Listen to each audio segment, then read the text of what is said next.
Hello, everybody. This is Sebastian Furtado, and welcome. Today, I wasn't really going to post a video, but I actually wore this perfume earlier, and which is the number 18 from Chanel. It was exclusive de Chanel, and this was my very first perfume from this line. I remember that at the time, I was in between three: this, 1932, and Sycamore, and this was the one that I got first. So I got this perfume in 2014, so 9 years ago. And funny thing is, literally a few minutes ago, I was going through my drawer of perfumes and I came across the receipt for this perfume. And I was shocked to see how much it has, the price has gone up since then. So it's almost, so pretty much 9 years exactly. A little bit more because I got this perfume exactly on the 28th of March of 2014. We are in May 2023, so 9 years later, and the price is almost doubled. I paid $160 for this 75 ml bottle, and now the 75 ml, so the exact same size as this, in Canada, it's $290. So, yeah, it's quite a bit. It has gone up quite a bit. Not necessarily doubled because it would be 320, but it's 290. It's all we're not that far off.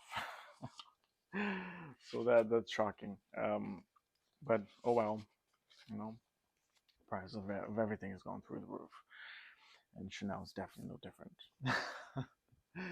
And so, like I said, this was my very first perfume from this line, and it's an eau de toilette. Um, and after this one, I got Gardenia, um, but I actually ended up giving that away to a friend um, less than 6 months after I bought it because I suddenly couldn't connect with that perfume anymore. It was just something about it didn't, vibe with me anymore. So I ended up giving it to a friend. So let me put this one on.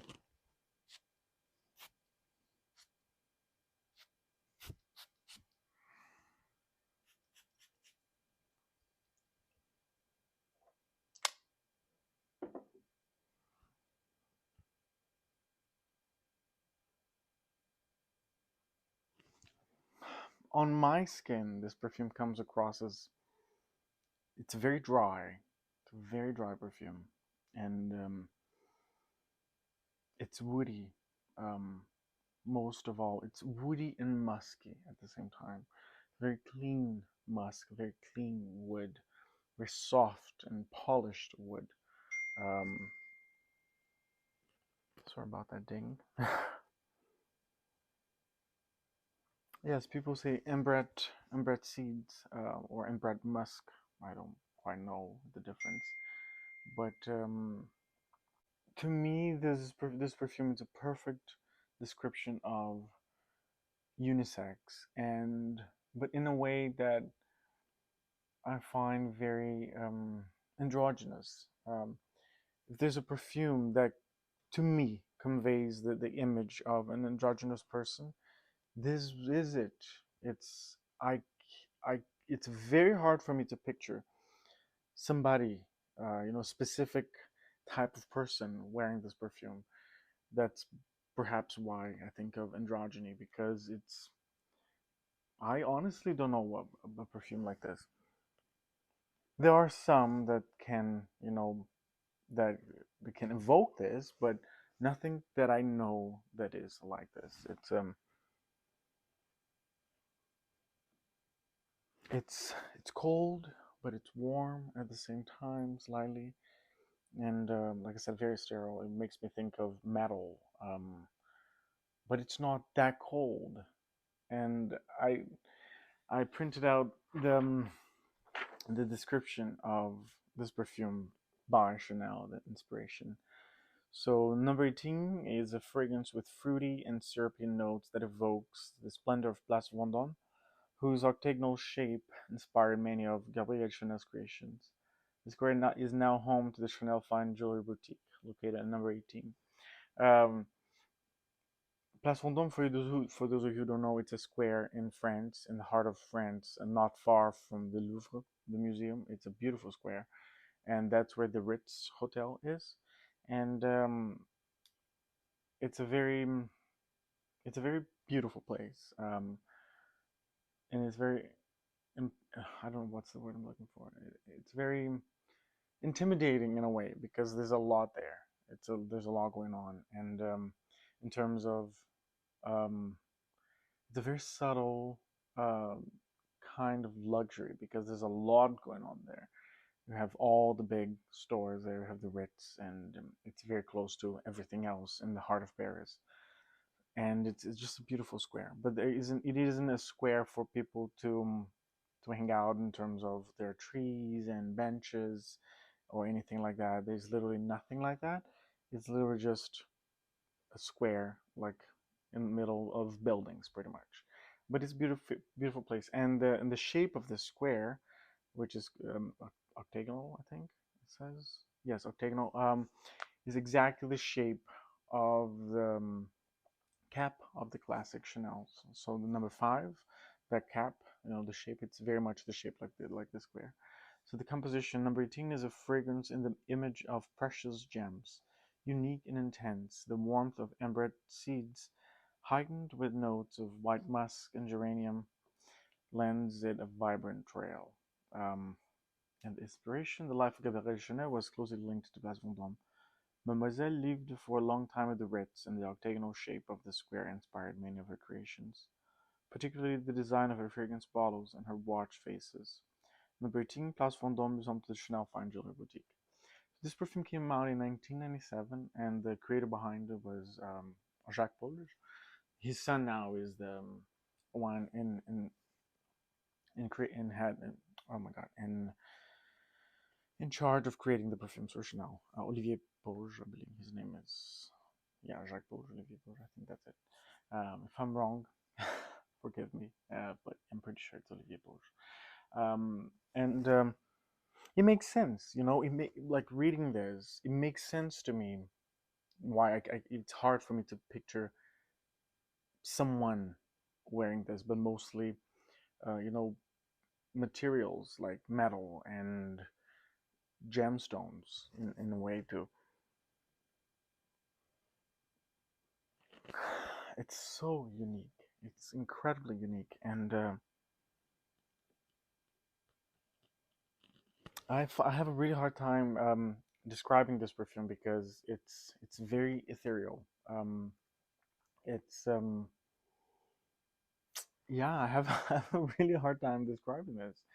I love it, and it puts me in a very pensive, like thoughtful mood because it's just very aloof in a way. It's when you think that you're going to grasp it, it vanishes and pulls away, it goes away, and then like, haha, I'm just kidding, you can get me.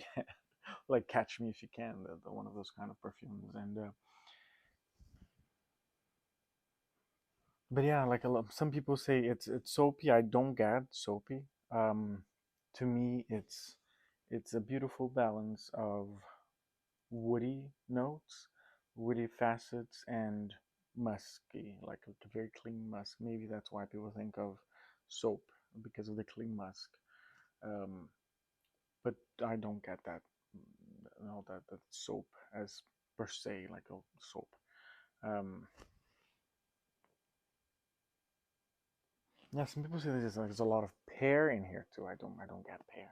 Not the kind of pear I'm used to. No, because pear is something juicy. I get maybe the clarity of pear. It could be something, but don't get that smell of pear. Not even the texture. Maybe the skin of the pear, but not the flesh.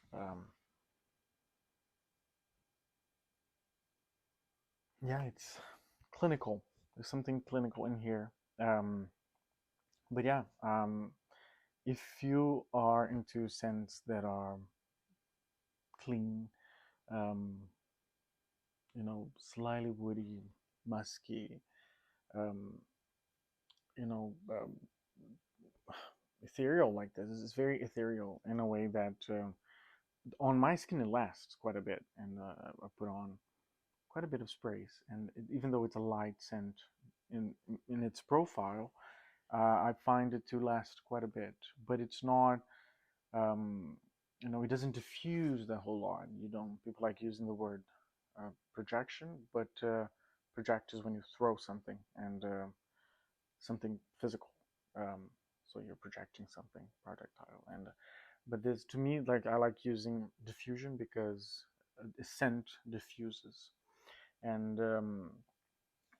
like, I don't get a whole lot of diffusion from this perfume, but it lasts quite a bit. It's very close to the skin, and it's very elegant, like most Chanel perfumes. And yeah, kind of in a Chanel mood lately. Mm, it's very pleasant. There's nothing challenging in this perfume. There's nothing um, out there. It's just very. It really makes you think. It really makes you ponder on things, and it makes, because it's. I find it so unique and so intriguing that it really makes me wonder, like, what am I smelling? What can I associate the scent to in specific? And I just can't.